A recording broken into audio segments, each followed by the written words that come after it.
como vocês querem, o plano é o plano inglês, ligar o cabo ao Cairo, toda a África a fornecer riqueza, algodão, matérias-primas para a Inglaterra, é claro.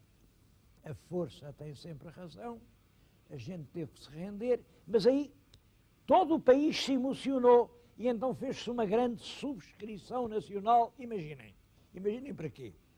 A subscrição era para comprar navios de guerra que fizessem uma armada tão forte, que pudesse fazer frente à esquadra inglesa.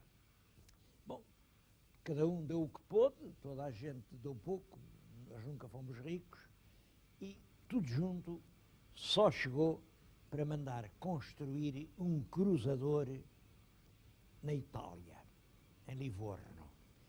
Nós chamamos ao cruzador Adamastor. Eu ainda me lembro de ver o Adamastor. Hoje o que resta dele é a Carranca. A Carranca é, aliás, uma bela obra de escultura e representa o gigante Adamastor, o que aterrorizou os portugueses, que andava na proa desse navio. Bom, mas há mais coisas, porque as navegações, não pensem que foram só portuguesas. Exatamente pela mesma altura em que os portugueses devassavam o Oceano Atlântico e faziam desse mar misterioso uma larga avenida do progresso e da esperança, e passavam do Atlântico para o Índico, e depois iam do Índico ao Pacífico e acabavam chegando aqui ao porto de Macau, na mesma altura. Também os chineses, que já andavam há muito tempo no mar, tinham muito que contar. E nesta sala recordam-se as navegações do almirante Cheng-O. Ele era almirante, era diplomata, percorreu os mares, também passou do Pacífico ao Índico, esteve nas costas africanas a falar na grandeza do império e do seu imperador e a colocar placas como ali está uma, a dizerem que na China se respeitavam os credos de toda a gente. Era uma injustiça eu ouvir falar de marinheiros e do mar a Macau e não recordar que foram os chineses quem inventou a bússola. A bússola é a agulha magnética que aponta ao norte e que, portanto, permite navegar sem se avistar a terra. Os chineses conheciam e usavam a bússola ainda antes de Cristo. Nós na Europa só a conhecemos por volta do século XII. Bom, mas não foi só a bússola. Os instrumentos que permitiram a navegação pelos astros, tudo isso partiu da China. E esta sala também o recorda. Está ali uma maquete do navio do almirante Cheng-O. É uma maquete, enfim, presumida, porque normalmente desses navios não há vestígios, mas era um grande navio, bem maior que as naus portuguesas. Tudo isto que lhe estou a dizer é só aqui em cima, no andar de cima, o andar de onde se vê o céu, porque se descermos, em cada sala há uma lição. E quem aqui vier vê sempre crianças das escolas, debruçadas, a olhar, a aprender, a escrever com a sua pequena caligrafia, Gilianos, Infante Dom Henrique, Vasco da Gama.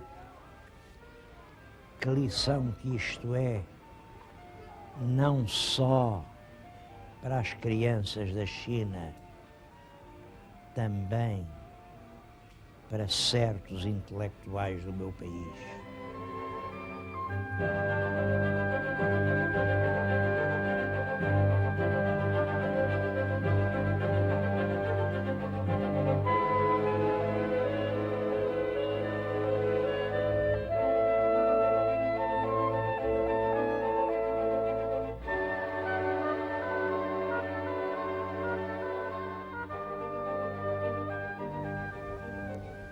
Uma das peças mais curiosas do museu é este barco dragão.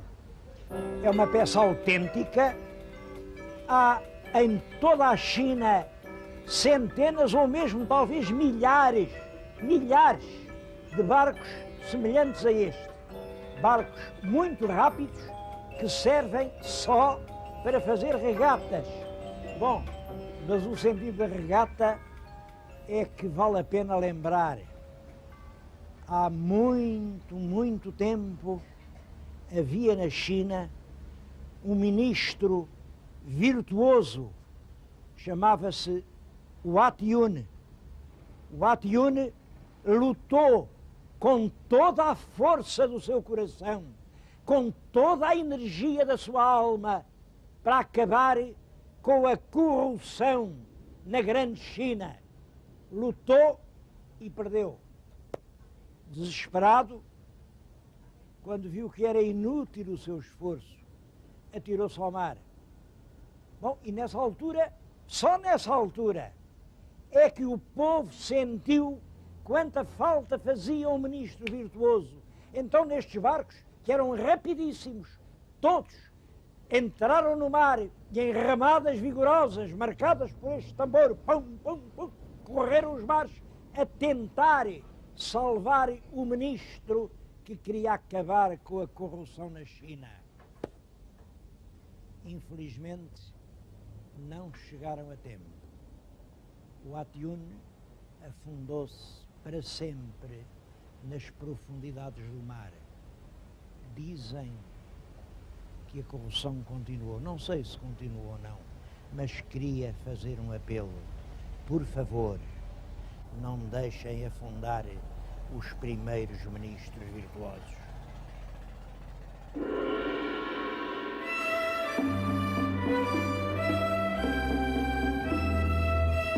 Senhores telespectadores, como sabem, o nosso programa chama-se Horizontes da Memória. Esta expressão horizontes é ambiciosa porque horizonte é até onde o nosso olhar alcança. E no fundo os meus horizontes são assim uns horizontes vizinhos, são uns horizontes perto. Tenho-lhes falado na história nacional. Ora, Portugal nasceu quando? Posso dizer 1128, é São Mamede em Guimarães. Posso dizer 1140, é Ourique, é sempre o século XII. Vamos entrar no 21, de 12 para 21 vão 9, são 900 anos de horizonte. E, todavia, o passado da humanidade é incomparavelmente mais longo. Quando eu penso nas origens da civilização europeia, ando para trás milhares de anos. Bom, e chego sempre a esta conclusão. A origem das civilizações é, de certo modo, parecida com a origem das famílias. Há um pai e há uma mãe. O pai e a mãe encontram-se e geram-se as novas nações, as novas maneiras de estar no mundo. O pai muda de nome. Para a história da Europa, eu começo por falar no pai grego, a seguir falo no pai romano, depois é o pai português. Em meio mundo foi o pai português. E a mãe? A mãe tem sempre o mesmo nome. É a nossa grande mãe, Ásia. A Ásia é o ventre fecundo, gerador das civilizações. E eu estou-lhes a dizer isso com muita emoção, aqui num lugar onde, pela primeira vez, o Oriente e o Ocidente se encontraram, se enlaçaram, se tentaram convencer um ao outro. Eu estou aqui no sul da China, perto da foz do Rio das Pérolas, nas escadarias da igreja de São Paulo. Olhem para trás, está uma grande fachada. Aquilo é uma fachada de uma igreja que é mais do que uma fachada. É um sermão pregado pelo Ocidente ao Oriente. Um sermão, reparem, começa daquele lado, começa ali, e o que veem é que está um dragão, um demónio, está deitado um demónio e há umas letras chinesas. Os meus telespectadores não sabem ler estes caracteres chineses, mas o que dizem as letras ao pé do dragão é exatamente isto. O demónio só desencaminha as almas. Quer dizer, o demónio leva as almas para o inferno. Bom, no painel a seguir vê-se o navio. É uma nau portuguesa, uma nau com 3 mastros. 3 mastros, tantos como os das pessoas da Santíssima Trindade. Padre, Filho, Espírito Santo. Quem vem dentro do navio, daqui não se vê, naturalmente, são padres da Companhia de Jesus. Mas quem conduz o vento que traz o navio é Nossa Senhora. Lá está a imagem da Virgem no céu, trazendo o navio a bom porto, ao bom porto de Macau.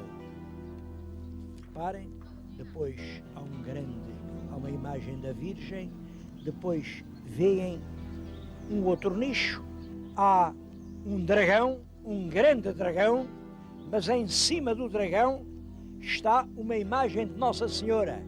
É outra vez o pregador. O pregador diz, em cima do dragão está Nossa Senhora, quer dizer, a Nossa Senhora, Mãe de Cristo, tem poder sobre os dragões, é superior à vossa religião. Não acreditem nos vossos ídolos maléficos. Nós trazemos a imagem da Mãe de Deus, a imagem que vos há de salvar. A última escultura é impressionante, é um esqueleto e o esqueleto diz isto: pensa na morte e não faças coisas erradas. Como veem, é inteiramente um sermão jesuítico, porque foram os padres da Companhia de Jesus, vindos do Mediterrâneo, vindos de Portugal, vindos de Lisboa, vindos da Itália, que vinham aqui trazer a mensagem de uma civilização nova. Eles vinham falar na Mãe de Deus. O templo tem ali de cima da porta Mater Dei, isto quer dizer a Mãe de Deus. Porque é que os jesuítas fizeram o seu grande templo à Mãe de Deus e não ao próprio Deus? Bom, os jesuítas eram habilíssimos e astuciosos políticos. Deus, a China já tinha muitos deuses e acreditava neles. Portanto, os padres da Companhia de Jesus não vêm falar em novos deuses, vêm dizer uma coisa nova e redentora. Vêm dizer quem era a Mãe de Deus. E é em honra da Mater Dei, Mãe de Deus, que fazem esta esplêndida fachada. A fachada está hoje incluída num grande conjunto monumental que é o Museu de Macau. O museu conta a história de Macau. Este lugar, para mim, é particularmente importante, porque acho que foi exatamente aqui que o Oriente e o Ocidente se encontraram, se abraçaram nas partes desta China remota. E isto foi, de facto, um manancial de civilização. aqui uma fortaleza, num grande penhasco, a fortaleza de São Jorge do Monte. É essa fortaleza que está hoje convertida em museu. Mas não estragaram a fortaleza. Foram ao Morro de Rocha, escavaram por dentro e é dentro do antigo rochedo que estão hoje as salas do museu. A entrada faz-se por umas escadas rolantes, tem um lindíssimo efeito.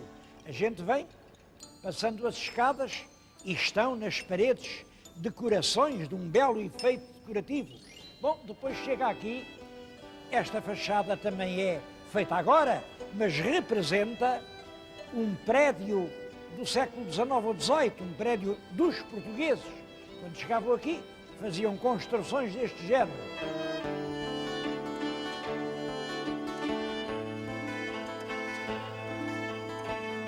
Entra-se por um corredor.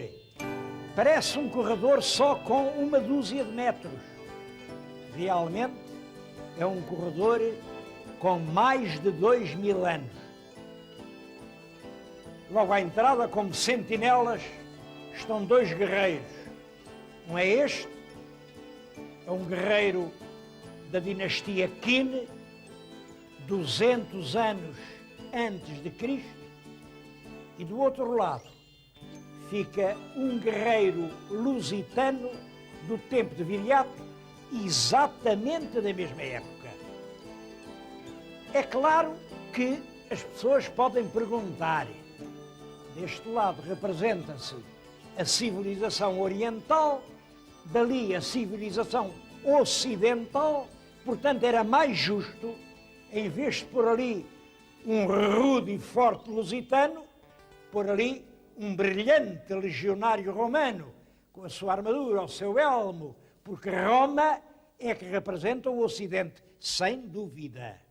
Simplesmente acontece que estas duas culturas estiveram separadas durante os tais 2000 anos, cresceram, desenvolveram-se, ignorando-se completamente uma à outra, até que, por volta de 500 anos, de há cerca de 500 anos, portanto, cerca de 1500 depois de Cristo, chegaram os navegadores portugueses e puseram-nas em contacto. A grande importância da história portuguesa na humanidade foi ter ligado, amarrado estas duas pontas de civilização que estavam como árvores a crescer, mas a crescer em sentidos distintos. Vieram os portugueses e amarraram-nos, e o mundo tornou a ser só um. Deste lado podem ver os deuses chineses, de além, os deuses nacionais. Aqui, os grandes filósofos do Oriente, lá está o Confúcio, lá está o Lao Tse, dali os grandes filósofos do Ocidente, lá está o Platão, lá está o Aristóteles. De um lado, os navios ocidentais, lá está a nossa nau. Do outro lado, os navios orientais. Essa diferença profunda, esse fosso que dividia a humanidade, terminou quando, na primeira metade do século XVI, os portugueses chegam e se instalam. Quais portugueses? Olhem, eu sei o nome de um. Ele viveu aqui 3 anos. O seu nome era Luís Vaz de Camões. A ação dos portugueses na China teve 2 aspectos fundamentais. Um era religioso. Os missionários procuravam levar os chineses a aderir ao cristianismo. Bom, esta parte do museu mostra isso muito bem. Estou junto de uma réplica do primeiro prelo tipográfico que funcionou na Ásia. Ele foi feito na Europa, veio para Macau em 1588, esteve aqui há algum tempo, imprimiu alguns livros, claro, livros de catequese, livros para ensinar a religião. E depois foi para o Japão. No Japão funcionou também muito tempo, até que apareceram prélos melhores, mais modernos. Os frades agostinhos compraram este e levaram para as Filipinas. Depois perdeu-se-lhe o rastro. Mas é claro, ao lado do trabalho dos missionários, há o trabalho dos mercadores. E acho que está aqui muito bem, em frente do préolo, está ali uma reprodução de uma nau do trato. A nau está cortada, é claro que a nau era maior, aquilo está na escala de 1:5, mas representa o corte do navio carregado das mercadorias da China. Vai daqui com muitas loiças, com sedas, vai para Portugal e segue um longo caminho.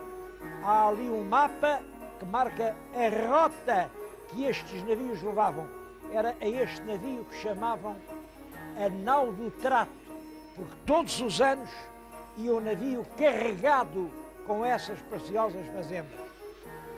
Bom, devo dizer que, além de religião e de mercadoria, há um lado militar, mas esse lado é feito para servir a mercadoria e a religião. No século XVII já vem um fundidor célebre, o Bocarro, e instala-se, faz aqui uma fundição para duas coisas. Uma fundição para fazer canhões que disparavam sobre os piratas, que eram realmente muito densos nestes mares, e isto tinha que estar sempre a defender-se, e sinos que tocavam nas torres das igrejas para anunciar os atos religiosos. Devo dizer que a fundição de canhões e sinos de Macau era que fazia as